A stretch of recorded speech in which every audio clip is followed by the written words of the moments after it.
Kahit sticky note, wala. As in zero. Walang record. Walang admission. Parang ghost patient, kuya. Literal.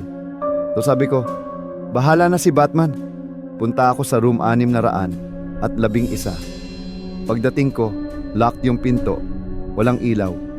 Sakto dumaan si guard. Sabi ko, may tumawag daw na pasyente.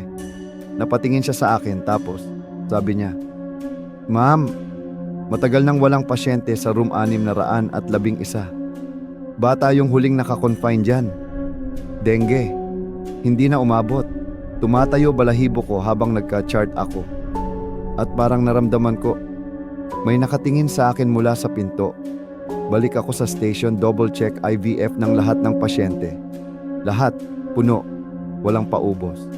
So sino yung tumawag sa intercom? Akala ko tapos na. Akala ko yun na ang plot twist. Pero may final scare pa. Nasa medroom ako, nagpe-prepare ng meds. May pumasok, senior nurse ko daw. Naka-uniform, may cap. Parang kagagaling lang sa rounds. Kwentuhan ako agad.